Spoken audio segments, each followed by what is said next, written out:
Rishabh పంత్కి 27 CR అయితే ఇవ్వరు guys. రీసెంట్గా ఐపీఎల్ అయితే కంప్లీట్ అయిపోయింది. సో దాని మీద నాకు కొన్ని డౌట్స్ అయితే ఉన్నాయన్నమాట. ఆ డౌట్స్ ఏంటి మీకు చెబుతాను, మీరు చెప్తే క్లారిఫై అవ్వండి, లేకపోతే నేనే క్లారిఫై చేస్తాను అనమాట వీడియోలో. అండ్ ఫస్ట్ డౌట్ ఏంటంటే, ఒక రిషబ్ పంత్ ఈ ఇయర్లోనే అండ్ ఐపీఎల్ హిస్టరీలోనే హైయెస్ట్ బిడ్ అనమాట 27 CRకి ఎల్ఐసి తీసుకుంది. సో 27 CR అంతే ఇస్తారా, లేకపోతే కొన్ని ఏమన్నా కటింగ్ చేసి ఇస్తారా మనీ, అదొక థాట్ వచ్చింది. అండ్ సెకండ్ వచ్చేసి, ఒకవేళ ప్లేయర్ ముందే ఇంజురీ అయితే, ఐపీఎల్ స్టార్ట్ కాకుండా ఇంజురీ అయితే మనీ ఇస్తారు ఇవ్వరా, అండ్ ఫారెన్ ప్లేయర్స్ సంగతి ఏంది, ఈ రెండు మీద నాకు కొంచెం డౌట్. కొంచెం రీసెర్చ్ చేశాను కదా నేను, కొంచెంగా రీసెర్చ్ చేశాను. అండ్ నాకు వచ్చిన రిజల్ట్ బట్టి నేను మీకు ఇన్ఫర్మేషన్ ప్రొవైడ్ చేస్తాను. అందులో ఏమైనా తప్పులు ఉంటే మాత్రం కింద కామెంట్ చేయండి గైస్, నేను కరెక్ట్ చేసుకుంటాను. అండ్ డైరెక్ట్ వీడియోలోకి వెళ్ళిపోదాం. ఫస్ట్ డౌట్ ఏంటంటే, ఒక ప్లేయర్ ఐపీఎల్ ఆడకముందే ఇంజూరీ అయింది అనుకోండి, మనీ ఇస్తారా ఇవ్వరా డౌట్ వచ్చింది. ఫస్ట్ ఇండియన్ ప్లేయర్స్కి ఫారెన్ ప్లేయర్స్కి డిఫరెంట్గా ఉంటుంది గైస్. ఫస్ట్ ఇండియన్ ప్లేయర్ గురించి మాట్లాడుకుందాం. ఇండియన్ ప్లేయర్ అనుకోండి గైస్, ఇండియన్ ప్లేయర్ ఇండియా తరఫున క్రికెట్ ఆడుతున్నప్పుడు ఇంజూరీ అయింది అనుకోండి, తను ఐపీఎల్ ఆడకపోయినా కానీ ఫ్రాంచైజీ మనీ పే చేయాలన్నమాట. అదే Indian player India private life lead చేస్తున్నప్పుడు ఏమన్నా ఇంజూరీ అయినా కానీ ప్రాబ్లం అయినా కానీ ఐపీఎల్ ఆడకపోతే మనీ అయితే ఇవ్వరు గైస్. సో ఇంజూరీ అయ్యి ఐపీఎల్ ఆడితే మనీ ఇస్తారు. ఇంజూరీ అయినందువలన ఐపీఎల్ ఆడకపోతే మాత్రం ఫ్రాంచైజీ మనీ ఇవ్వదు. అదే ఇండియన్ తరఫున ఆడుతున్నప్పుడు అయితే మాత్రం మనీ ఇస్తారు. ఏదో చెప్పారనమాట ఆకిస్ పక్తూ, అలా కొంచెం అర్థం చేసుకోండి. ఎందుకంటే నెక్స్ట్ ఫారెన్ ప్లేయర్స్ దగ్గరకు వస్తే గైస్, ఫారెన్ ప్లేయర్స్ కొంచెం డిఫరెంట్ ఉంటుంది అనమాట. ఫారెన్ ప్లేయర్స్ ఏదైనా కానివ్వండి, ఫారెన్ ప్లేయర్స్ ఐపీఎల్ ఆడుతున్నప్పుడు ఇంజూరీ అయింది అనుకోండి, అప్పుడు ఫ్రాంచైజీస్ మనీ ఇస్తారు. అదే ఐపీఎల్ స్టార్ట్ అవ్వక ముందు ఇంజూరీ అయింది అనుకోండి గైస్, మనీ అయితే ఇవ్వరు అనమాట. ఈ ఇయర్ తీసుకొస్తున్న రూల్ ప్రకారం గైస్, ఒక ఫారెన్ ప్లేయర్ ఐపీఎల్ మొత్తం కంప్లీట్ చేయాలన్నమాట. ఎండింగ్ నుంచి ఫస్ట్ మ్యాచ్ నుంచి ఆ టీమ్ ఆడి ఫైనల్ మ్యాచ్ వరకు అన్ని మ్యాచ్లు అవైలబుల్గా ఉండాలి.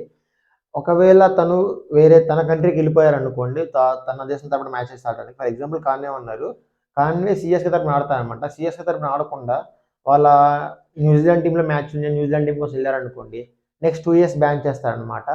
లాంటి ప్లేయర్ మనకు ఆప్షన్లో కూడా లేదు, ఎందుకంటే స్టోక్స్ ఎక్కువ నేషన్ ప్రిఫర్ చేస్తారు.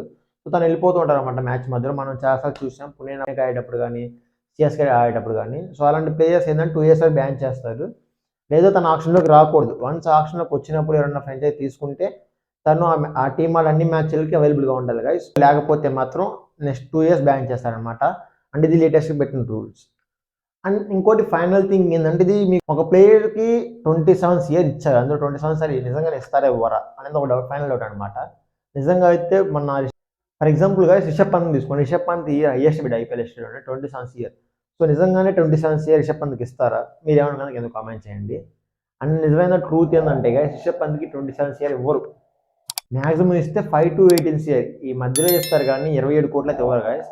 సో ఎందుకు 15 నుంచి 18 ఇస్తాను ఇప్పుడు చెబుతాను అనమాట. రిషబ్ పంత్ని తీసేసేయండి, ఎందుకంటే 27 CR కాబట్టి టెక్స్ట్ మీద కొంచెం నాకు కన్వే అవ్వదు. మీకు కూడా మ్యాటర్ 10 CR అనుకోండి, ఎగ్జాంపుల్ 10 CR మనకి షామీగా 10 CR అనమాట ఎస్ఆర్హెచ్కి. సో 10 కోట్ల ప్లేయర్కి ఎన్ని కోట్లు హ్యాండ్ ఇస్తాయి ట్యాక్స్ డిపార్ట్మెంట్ ప్రకారం? ఎవరైతే 5 కోట్ల కంటే ఎక్కువ సంపాదిస్తున్నారో వాళ్ళు 30% ట్యాక్స్ అయితే పే చేయాలి గైస్. సో 10 కోట్లు 30% అంటే మనకి 3 CR అనమాట. సో 7 CR వాటికి పక్కన పెడతారు. అండ్ రిమైనింగ్ మనకి 0.1% ఎంతో సీజ్ ఛార్జెస్ ఉంటాయి. అండ్ దాంతోపాటు సర్చ్ ఛార్జెస్ ఎంత ఉంటాయి గైస్, మేబీ అదే అనుకుంటా సర్చ్ ఛార్జెస్. ఇది చెప్పడం కొంచెం ఇన్కమ్ ట్యాక్స్ మ్యాటర్ కాబట్టి మనకంత అంటే చెప్పడం అంత కుదరదు. మీరు డిస్క్రిప్షన్లో దీని గురించి క్లియర్గా ఈక్వేషన్ ఉంటుంది, మాకు కొంచెం చదువుకోండి కుదిరితే. సో ఈ విధంగా ఏంటంటే గైస్, ట్యాక్స్ ప్రకారం మనకి అరౌండ్ 3 to 4 CR వరకు కట్ అవుతాయి గైస్. కట్ అయ్యి రిమైనింగ్ అమౌంట్ ప్లేయర్ హ్యాండ్కి వస్తాయి అనమాట. ఆ లెక్క ప్రకారం ఎవరైతే 10 కోట్లు తీసుకుంటారో ఆ ప్లేయర్కి వచ్చేది 6 or 7, ఆ 6 to 7 CR వస్తాయి. ఈ లెక్క ప్రకారం పంత్ గారికి మనం చూసుకుంటే మాత్రం పంత్ బ్రోకి అరౌండ్ 50 to 80 ఈ మధ్యలో రావచ్చు, ఎందుకంటే 27 CR కాబట్టి. అండ్ ఇదే గాయస్ నాకు వచ్చిన డౌట్లు, నేను దీన్ని క్లారిఫై చేసుకున్నాను. వీడియో కొంచెం అటు ఇటుగా వచ్చింది అనమాట, ఎందుకంటే ఇన్కమ్ ట్యాక్స్ డిపార్ట్మెంట్ కాబట్టి మనకంత గ్రిప్ ఉంది, బట్ చెప్పడం కొంచెం కుదరలేదు అనమాట. సో అడ్జస్ట్ చేసుకోండి. అండ్ ఎప్పటికీ love you so much, thanks for watching, bye no and love you all.